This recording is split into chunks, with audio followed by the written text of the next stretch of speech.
So this is going to be our project description for Project 2 for Physics 211. We are given this diagram along with the following descriptions that we use to make the following inferences. As you can see, we have a blue block and a red block. The blue block is compressing a spring. At the start of the project, the blue block will be launched forward into the spring. It will then suffer an perfectly inelastic collision and move towards a second spring identical to the first one on the opposite wall. We know how much the blue block is compressing the first spring, and we want to figure out how much the second spring will be compressed at its maximum, which you can represent with velocity of the blue and red block system equal 0. We know what the mass of the blue block and the red block are, and the spring constant for both springs, since they are identical. Nice. And moving along towards our assumptions we're making, we're just going to start off with what they tell us in project description, which is that we're on a frictionless table and that these springs are going to be ideal. We've only worked with ideal springs in this class, and that means they're massless and that they don't deform when compressed. So they follow that Hooke's law.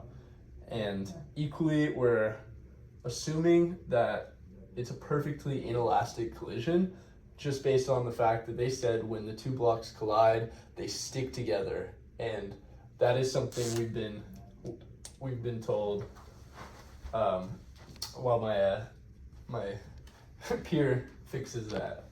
That tells us that energy is going to be conserved through the collision, but momentum, other way around. Energy is not conserved, but momentum will be conserved. That'll be useful for analyzing the collision.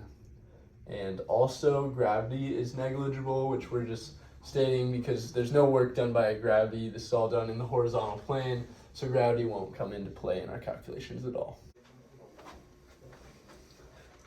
All right, now for the sticky math stuff. So same diagram of events on the left, and we're going to start with potential energy because the only thing we know at this point are the spring constant, how much it's compressed, and through the conservation of energy laws, we know that we can set the potential energy, but when the spring is compressed, equal to the kinetic energy that is being transferred or converted from 1 to 2.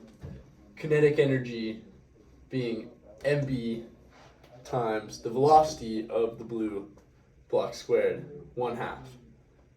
So we have both of these, and we can set them equal to each other. And at this point, the only thing we don't know of these variables is the velocity of the blue block once it is released from the spring. So illustrated here, we solved for VB. 2's cancel, and MB comes over. Take the square root. You get the square root of the spring constant times the compression squared over the mass of the block.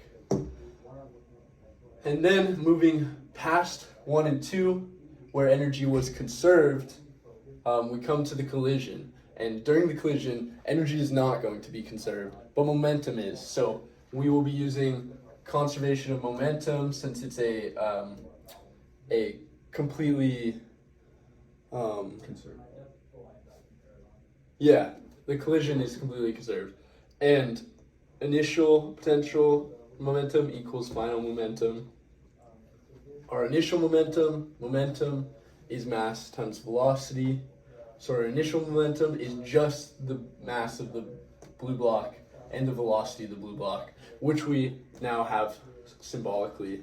And the final momentum is the velocity of both the blocks together times the mass of both the blocks together. And we can set those two equal through conservation of momentum and solve for VBR. I kind of skipped this step of us substituting the velocity that we solved for symbolically of the blue block, but we're going to stick that in there. That's where this comes from. And we have the velocity of both blocks together coming out of the collision. All right, take over, Jordan. All right, so because it's a perfectly inelastic collision, the energy wasn't conserved through the entire system because at that moment it's not conserved. But afterwards, we have this new velocity, which we can use to find the kinetic energy after the collision, which, as you can see, is going to be the velocity of this system moving to the right times its weight. So we get the kinetic energy of the system now is 1/2 times the combined weights times the velocity that they're both moving at, VBR squared. As they contact the spring, this kinetic energy will become converted to potential energy. And eventually, once the velocity of the blocks reaches 0, all of the kinetic energy will be converted to potential energy.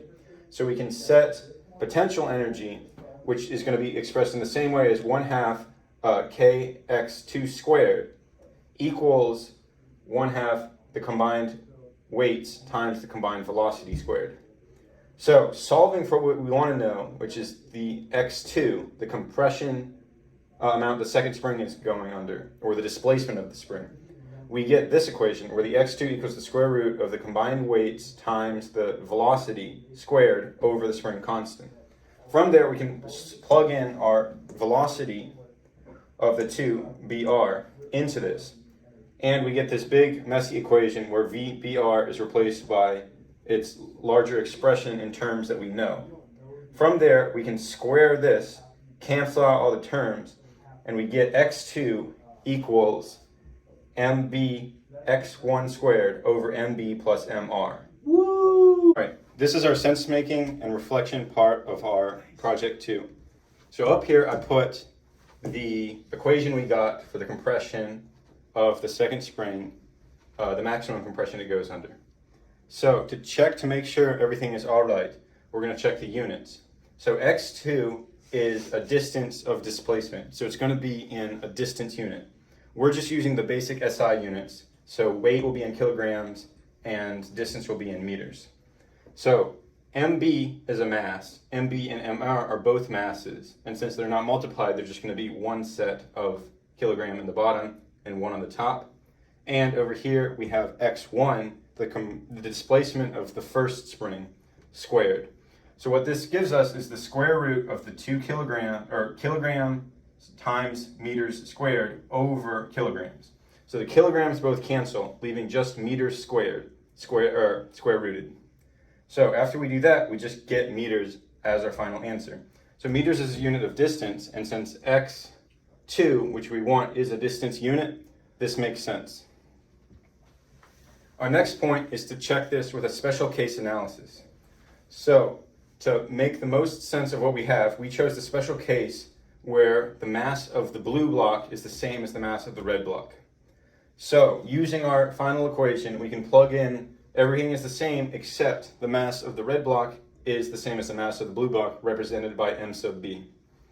So this addition yields 2mb in the denominator, which cancels with mb in the numerator, leaving just x1 squared over a 2, which we have here. Taking this over here, we can further check this by squaring both sides to get x2 squared, x1 squared over 2.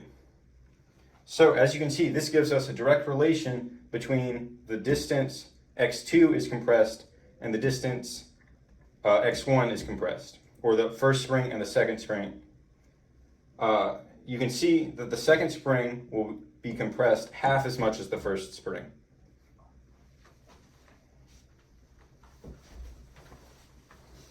Another special case that we thought of is a bit shorter.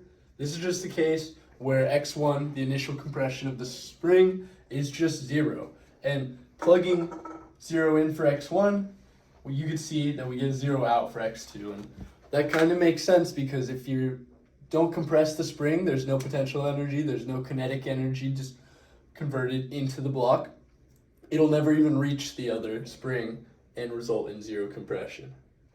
And to end things off, Obviously, we don't have numericals to plug into our equation and make sense of it, but with this equation, just looking at it from an analysis perspective, we can see that x2 is dependent on a ratio here, a ratio of the mass of the blue block over the two blocks. And that is multiplied by the compression. And if you took this x out even, because it's squared under a square root, then you can see it's really just about this ratio and that multiplied by the compression, which makes sense. Hello, my name is Abdullah, and now I will talk about the reflection. So the collision between the blue box and red box was different to activity 1 and 2 from homework 9, because in activity 1, the kinetic energy was conserved, whereas in this problem, the kinetic energy was not conserved. Also, in activity 2, the object exploded into two objects, whereas in this problem, the two boxes collided into one object.